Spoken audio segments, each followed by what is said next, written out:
ধন্যবাদ বন্ধুরা। এটা পার্ট 3 ক্লাস।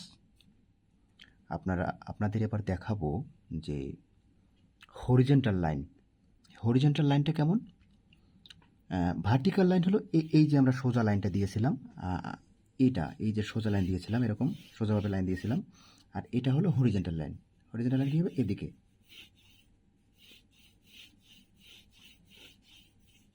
এটা হচ্ছে হরিজন্টাল লাইন। হরিজন্টাল লাইন, এটা হরিজন্টাল লাইন। এটা হলো হরিজন্টাল লাইন। এদিকেও ভেনিশ, এদিকেও ভেনিশ। এই যে ভেনিশ পয়েন্টটা, এই ভেনিশ পয়েন্টে রাখবেন। কিন্তু আপনাদের হয় কি, আপনারা যখন নতুন এই হরিজন্টাল লাইনটা দিবেন, এই হরিজন্টাল লাইনটা আপনাদের হয় কি, এরকম হয়ে যায়। এই লাইন শুরু করছেন, এরকম হয়ে গেল। এই জায়গা থেকে শুরু করলেন, এরকম লাইন হয়ে গেল। কিন্তু আপনারা কি করবেন, এই লাইনটা যখন দিবেন, এই লাইনটা দেওয়ার সময় অবশ্যই লক্ষ্য রাখবেন যে এই দিক থেকে আপনি সোজা এদিক থেকে সোজা নিয়ে এসে এদিকে উপরে উঠাবেন। আপনি এদিক থেকে সোজা উপরে উঠাবেন। এদিক থেকে সোজা উপরে উঠালে দেখবেন কি একসময় লাইন ঠিক হয়ে যাবে। কি করবেন, এদিক থেকে নিয়ে সোজা সোজা লাইন ঠিক করবেন। এদিক থেকে সোজা এরকম উপরে উঠাবেন, লাইনটা উপরে উঠাবেন। উপরে উপরে আপনি যত উপরে উঠাবেন তত এই যে হরিজন্টাল লাইন, এই হরিজন্টাল লাইনটা আপনার সোজা হয়ে যাবে। আর এই যে লাইনগুলো আছে, যখন আপনি ছবি আঁকবেন বা আমি সব ক্লাসে দেখাবো যে এই লাইনের কাজ কী, কীভাবে লাইনগুলো দিয়ে কাজ করা হয় বা ছবি আঁকা হয়, সেটা দেখাবো। তার আগে এই যে লাইনটা, এই লাইনগুলো করলে কি হবে, আপনাদের হাত সোজা হবে এবং আপনারা এই লাইন দিয়ে ছবি আঁকতে পারবেন। এবং ছবি আঁকার মূল যে হাতিয়ার সেটা হলো এই লাইন। তাহলে কি করতে হবে, আমরা আগে যে লাইনটা দিয়েছিলাম, দিয়েছিলাম ভার্টিক্যাল লাইন। ভার্টিক্যাল লাইনটা মানে এদিকে, এই যে সোজা লাইনটা অন্য ক্লাসে দিয়েছিলাম, সোজা লাইনটা। কিন্তু এখন যে আমরা লাইনটা দেবো, এটা হচ্ছে হরিজন্টাল লাইন। হরিজন্টাল লাইন আপনাদের লাইনগুলো এরকম সোজা দিয়ে নিচে হয়ে যায়। সোজা দিয়ে এই দেখেন, আবার একটু দেখাচ্ছি, এরকম সোজা দিয়ে আপনার নিচে হয়ে যায়। কিন্তু এটা কি করবেন, আপনারা এই জায়গা থেকে শুরু করে লাইনটা উপরে উঠাবেন, এরকম উপরে উঠাবেন। আমাদের যেমন হলো, এটা লাইন দিলে সোজা হয়, এই লাইনগুলো সোজা হয়, সোজা।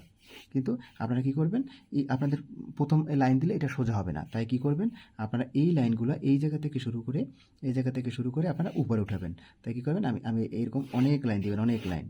এই জায়গাতে শুরু, এটা বোঝা যাবে না, অনেক লাইন দিবেন, প্রচুর লাইন দিবেন। এবং পার্ট 2 ক্লাসে আমি দেখিয়েছিলাম যে এরকম স্পেস রেখে রেখে লাইন দেওয়া। এই জায়গাটা লাইন দিলাম, এরপরে আর একটা স্পেস হলো লাইন দিব, পরে আর একটা স্পেসে এই জায়গা থেকে একটা লাইন দিব, যে একটা স্পেস রেখে রেখে একটা লাইন দিয়েছিলাম। এবং আঙুল দুটো এরকম রাখবেন, রেখে এই যে আঙুলের যে এটা, প্রথম আগে লাইন না দিয়ে আঙুলটা নেবেন। দেখবেন যে আপনার আঙুলটা এই যে লাইন, এই লাইনের স্পেস ঠিক আছে কিনা। দেখেন কি করবেন, এরকম প্রচুর, এই যে হরিজন্টাল লাইন, এটা প্রচুর দিবেন। মানে যত আপনি লাইন দিবেন তত আপনার হাত সোজা হয়ে যাবে। যত আপনি লাইন দিবেন এরকম স্পেস রেখে রেখে লাইন দিতে থাকবেন। এবং একটা লাইনের উপরে আপনি অনেকগুলো লাইন দেবেন। একটা লাইন যখন দেখবেন যে প্রথম হালকা করে একটা লাইন দিয়ে নেবেন, একটা লাইন দিয়ে তার উপরে প্রচুর লাইন দিতে থাকবেন, প্রচুর। যখন আমি ছবি আঁকা শুরু করব বা ছবি আঁকার বেসিক যখন এই লাইন দেওয়া শেষ হয়ে যাবে, তারপর আমি দেখাবো যে এই লাইনগুলো দিয়ে কিভাবে একটি ছবি সুন্দরভাবে ফুটিয়ে তোলা যায়। এবং যে লাইনের ব্যবহার, আলো ছায়া সব কিছু আমি আপনাদের দেখাবো অন্য যে ভিডিওটা দিব, সেই ভিডিওতে দেখাবো। কিন্তু তারপর এই যে আমি এখন যে হরিজন্টাল লাইনটা দিলাম, তার আগে আমি দেখিয়েছি ক্লাস 1 ক্লাস 2তে যে ভার্টিক্যাল লাইন, আর এটা হচ্ছে হরিজন্টাল লাইন। এই হরিজন্টাল লাইন আপনারা প্রচুর প্র্যাকটিস করবেন। প্র্যাকটিস করলে দেখবেন যে আপনার হাত সোজা হয়ে গেছে। এবং এই একটা ছবি আমি একটু দেখাই, এই যে তার আগে আমার এটা হচ্ছে ভার্টিক্যাল লাইন আর এটা হরিজন্টাল লাইন। এই দুইটা লাইন প্র্যাকটিস করলেই হবে। আর হলো এটা হলো ওভাল, এটা ওভাল। আর একটা হলো বৃত্ত। বৃত্ত কি, গোল। বৃত্ত তো সবাই আপনারা বুঝতে পারেন যে বৃত্তটা হলো গোল।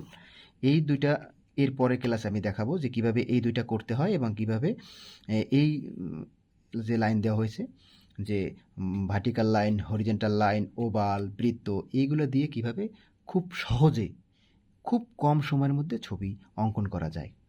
আপনারা ভালো থাকবেন আর আমার চ্যানেলটাকে সাবস্ক্রাইব করে দিবেন যদি ভিডিও ভালো লাগে। ধন্যবাদ সবাইকে।